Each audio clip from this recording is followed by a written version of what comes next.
കഴിഞ്ഞ വർഷം ഗൂഗിളിൽ ഏറ്റവും കൂടുതൽ പേർ തിരഞ്ഞത് എന്താണെന്നറിയാമോ?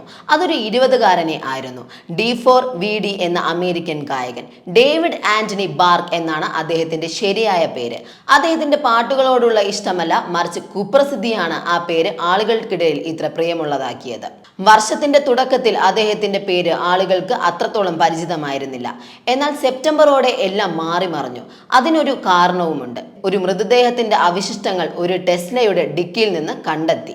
അതാണെങ്കിൽ ഡേവിഡിന്റെ പേരിൽ രജിസ്റ്റർ ചെയ്ത വണ്ടിയായിരുന്നു. നിയമലംഘനത്തിന്റെ പേരിൽ പിടിച്ചെടുക്കപ്പെട്ടതായിരുന്നു ആ ടെസ്ല. ഹോളിവുഡ് ഹിൽസിലായിരുന്നു ആദ്യം വണ്ടി പാർക്ക് ചെയ്തിരുന്നത്. എന്നാൽ സെപ്റ്റംബർ 3-ന് 72 മണിക്കൂറിലേറെ ഒരു സ്ഥലത്ത് പാർക്ക് ചെയ്തതിന്റെ പേരിൽ വണ്ടി പിടിച്ചെടുത്തു. അവിടുന്ന് മറ്റൊരിടത്തേക്ക് മാറ്റിയിടുകയും ചെയ്തു. അവിടെ നിർത്തിയിട്ട വണ്ടിയിൽ നിന്ന് ദുർഗന്ധം വമിച്ചതിനെ തുടർന്ന് പരിശോധന നടത്തി. അങ്ങനെയാണ് മൃതദേഹത്തിന്റെ അഴുകിയ അവശിഷ്ടങ്ങൾ ലഭിക്കുന്നത്. പരിശോധനയിൽ സെലസ്റ്റെ റിവാസ് എന്ന 15-കാരിയുടെ മൃതദേഹമാണെന്ന് കണ്ടെത്തി.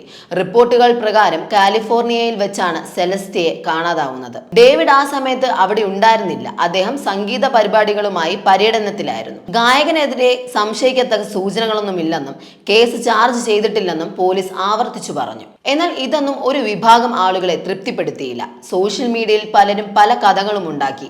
അതെല്ലാം ഡേവിഡ് ആണ് കുറ്റവാളി എന്ന് സ്ഥാപിക്കുന്ന തരത്തിലായിരുന്നു. ഡേവിഡിന്റെ പേരിലാണ് വണ്ടി രജിസ്റ്റർ ചെയ്തത് എന്നത് തന്നെയായിരുന്നു കാരണം. അതിനിടെ മറ്റ് ചില കാര്യങ്ങളും ഈ ഊഹാപോഹങ്ങൾക്കും പ്രചാരണത്തിനും ഊർജം പകർന്നു. സൗണ്ട് ക്ലൗഡിൽ ബർക്കിന്റേതാണെന്ന് പറയപ്പെടുന്ന ഒരു ട്രാക്ക് ചോർന്നതും ജനങ്ങളുടെ ശ്രദ്ധയാകർഷിച്ചു. ഈ ട്രാക്കിന്റെ പേരും സെലൻസ്റ്റേ എന്നായിരുന്നു. അസാധാരണവും പ്രകോപനകരവുമായ ചില വരികൾ ഈ ട്രാക്കിലുണ്ടെന്നും ഒരു കാരണമായി. പിന്നീട് മൃതദേഹ അവശിഷ്ടങ്ങളുടെ ആ അവസ്ഥയിൽ നിന്ന് മരണകാരണം വ്യക്തമാകുന്നില്ലെന്ന് പോലീസ് വ്യക്തമാക്കി.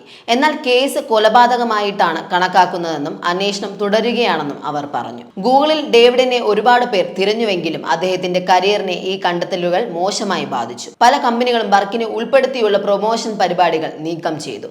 സംഗീത പരിപാടികൾ റദ്ദാക്കി. ഇപ്പോഴും പോലീസ് അന്വേഷണം തുടരുകയാണ്.